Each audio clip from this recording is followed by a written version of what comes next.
Alors là, on se trouve sur Grigny. Donc ça fait bientôt 6-7 ans que j'ai débarqué à Grigny. Donc malgré les apparences, je suis un mec de cité. Hein.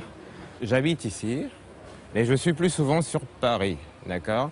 Mais je vis ici, je fais mes courses ici, c'est ici que je balade mes chiens, c'est ici que je prends mes transports en commun, donc, et je côtoie quotidiennement tous ceux qui sont là dans mes cages d'escalier. Bordel, viens là, toi.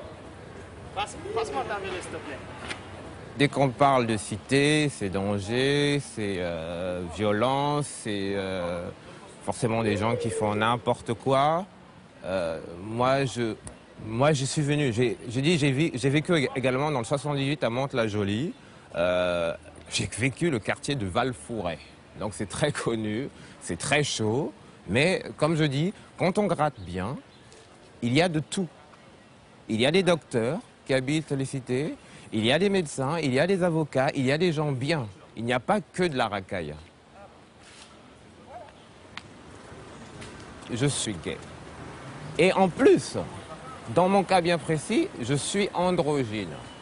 Donc, qu'importe ma sexualité, on s'interroge sur ma sexualité. Parce que j'ai un flou entre le féminin et le masculin. Donc finalement, je me suis dit qu'importe où je me trouve, ce sera la même chose. Donc Grigny, c'est sympa, j'y reste. Non, on paye pas, mais moi je donne mon avis. Ah, On a vu du quartier.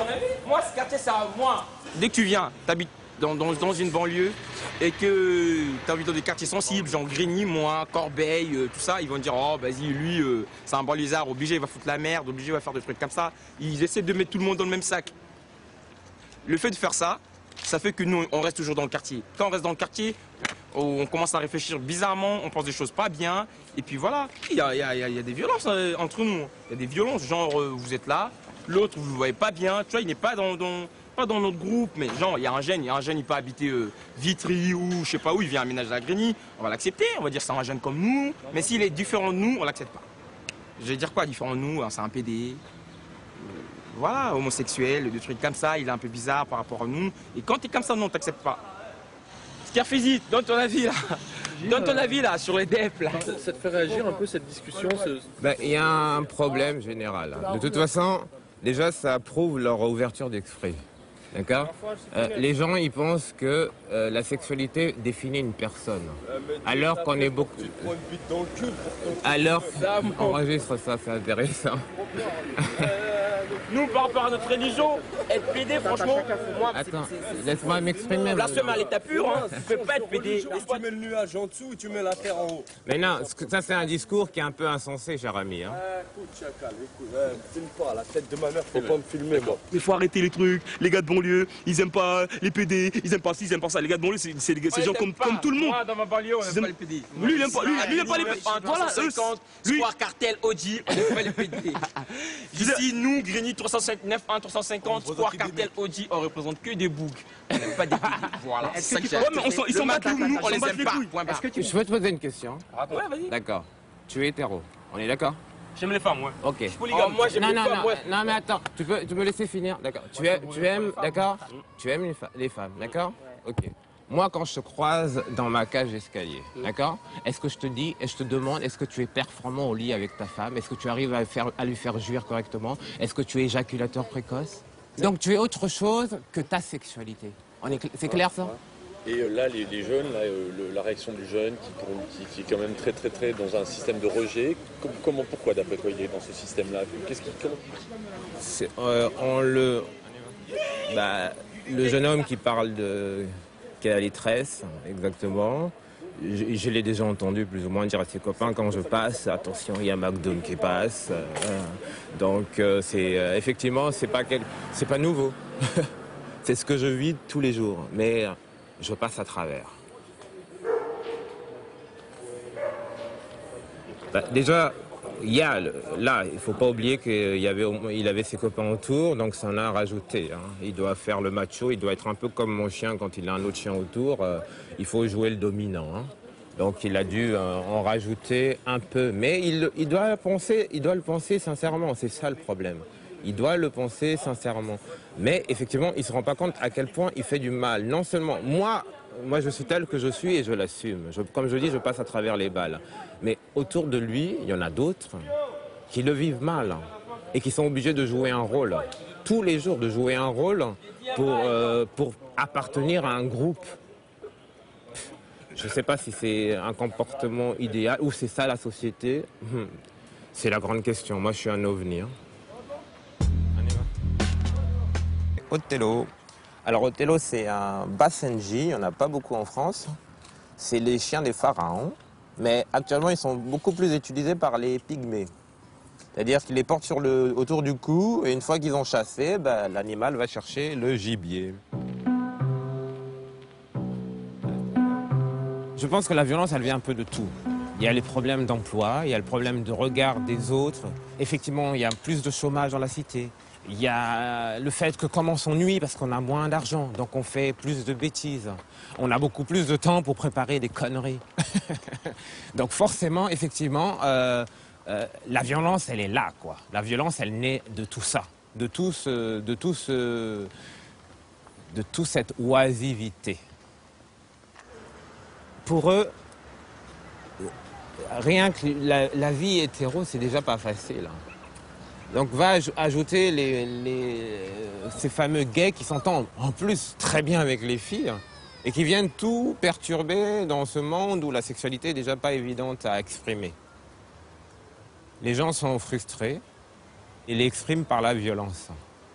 Que ce soit la violence physique avec leur propre partenaire ou que ce soit la violence verbale par rapport aux autres qui sont différents d'eux. J'ai même entendu dire dans le coin qu'il y en a effectivement qui a eu un message sur son portable d'un de ses copains. Il n'était pas déclaré homosexuel. Donc son copain lui a envoyé un message et quelqu'un d'autre l'a lu et il s'est quasiment fait violer entre guillemets, c'est-à-dire qu'on l'a forcé à faire une fellation. Donc ça c'est du entendu et la personne me l'a dit. Donc quand on entend ça, effectivement, on s'interroge. On se pose des questions et ça, effectivement, ça fait mal et je me dis, oui, peut-être que tel que je réagis, est-ce que finalement je ne me mets pas en danger, quoi.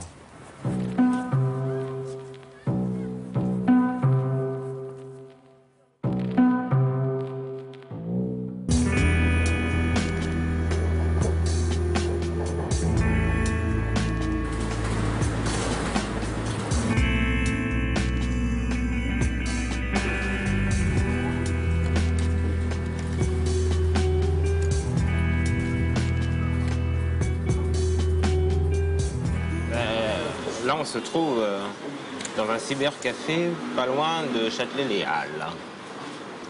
C'est un endroit où je viens souvent pour tchatcher avec tout le monde et notamment les gays. Alors, on va dire ce qu'il dit. Je suis beau gosse rebeu et je cherche rebeu only. On dit dans les cités, il n'y a pas de gay. Pourtant, là... Voilà, je suis assis là. C'est écrit noir sur blanc. Île-de-France 93. Il s'appelle Mohamed. Il a 24 ans. Et il est rebeu. C'est vrai que c'est quand même une vitrine pour donner notre image d'eux. Parce que quand on tombe sur, je sais pas moi, Ismaël qui cherche une belle rencontre... une main caressante, tout ça c'est de la tendresse qu'il exprime. Et ça, il ne va pas l'exprimer dans sa cité.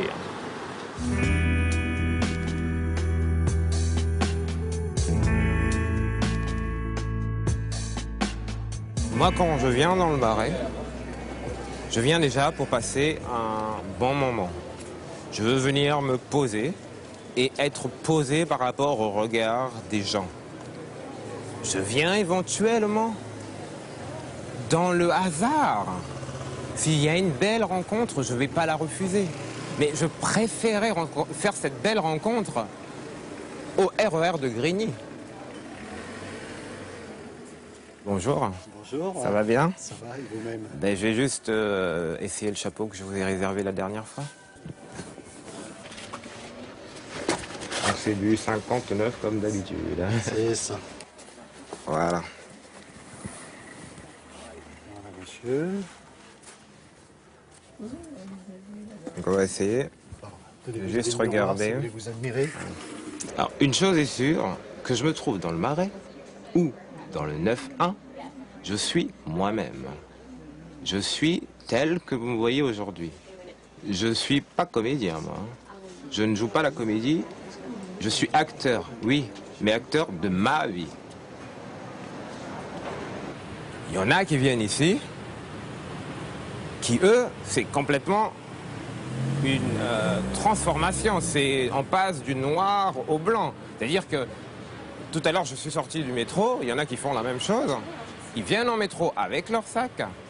Ils viennent de la banlieue habillés en survêtement ou en tenue racaille. Et dès qu'ils ont traversé le Marais, on les reconnaît plus.